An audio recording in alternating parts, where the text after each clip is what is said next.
So weak అయితే ఎవరికన్నా అందరూ లోపలికి వెళ్తే ఎప్పుడు పడిపోతే డేంజర్ అని చెప్పి ఓపెన్ చేయట్లేదు దీన్ని ఇంకా. స్టోన్ పౌడర్ తో తయారు చేస్తారా? స్టోన్ తో కాదా? స్టోన్ తో మళ్ళీ స్టోన్స్ ఒకదాని మీద ఒకటి సిమెంట్ తో పెడతారు. ఇప్పుడు అప్పుడు ఎలా పెట్టారు? స్టోన్ ఒకదాంతో ఒకటి రుద్ది పౌడర్ చేసి స్టోన్ పౌడర్, ఆ స్టోన్ పౌడర్ తో అతికిచ్చారంట. అది ఇప్పుడు బలంగా లేకపోతే పడిపోవచ్చు అన్నట్టు ఇంకా ఓపెన్ చేయరంట.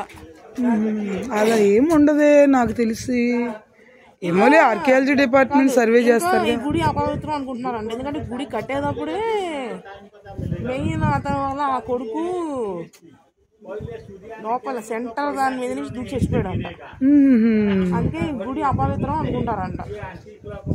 24 గంటలకు 24 చక్రాలు, 7 రంగులు సూర్యుడికి ఉంటాయి. అందుకని 7 రోజులు వారంలో దానికి 7 గుర్రాలంట. ఇంకా హెరిటేజ్ గా చేస్తారు ఇక అంతే టెంపుల్ ని.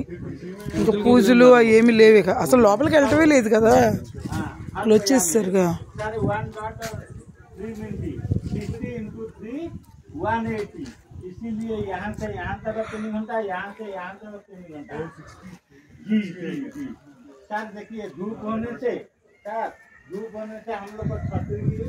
కానీ ఎవ్రీ డే పడుతున్నాయి అలాగా సన్ రైజెస్.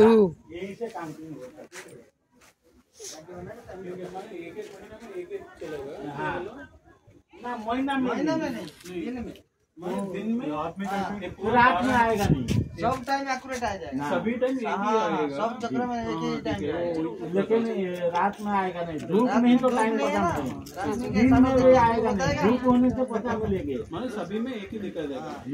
आपका घड़ी मिलाएंगे और छाया मिलाएंगे, तो सुबह आके देखना पड़ेगा। हाँ, मिनट के लिए दिया हुआ, बीच में 1.5 घंटा फर्क है, मालूम है? 3 घंटा अंतर। ये जो छोटा वाला स्पोक है ये 1.5 घंटा है। ये जो यहाँ से यहाँ तक 3 घंटा, यहाँ से ये तक 1.5 घंटा, एक बोले 3 मिनट, हाफ एन అవర్. అది హాఫ్ ఎన్ అవర్ ఏంటంటే 12 గంటలు ఎన్ని ఉన్నాయో 12 లీవ్స్ 12 గంటల మధ్యలో ఒక దానికి 6 గంట. సూర్యుడు ఇప్పుడు సూర్య కిరణాలు ఎర్లీ మార్నింగ్ పడతాయి అసలు టెంపుల్ మీద పడతాయి.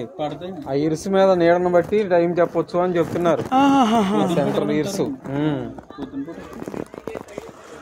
డే టైమ్ అది వరకు నీడను చూసి చెప్పేవాళ్ళు కదా, ఆ టైప్ లో ఇరుసు మీద నీడను బట్టి చెప్పొచ్చు.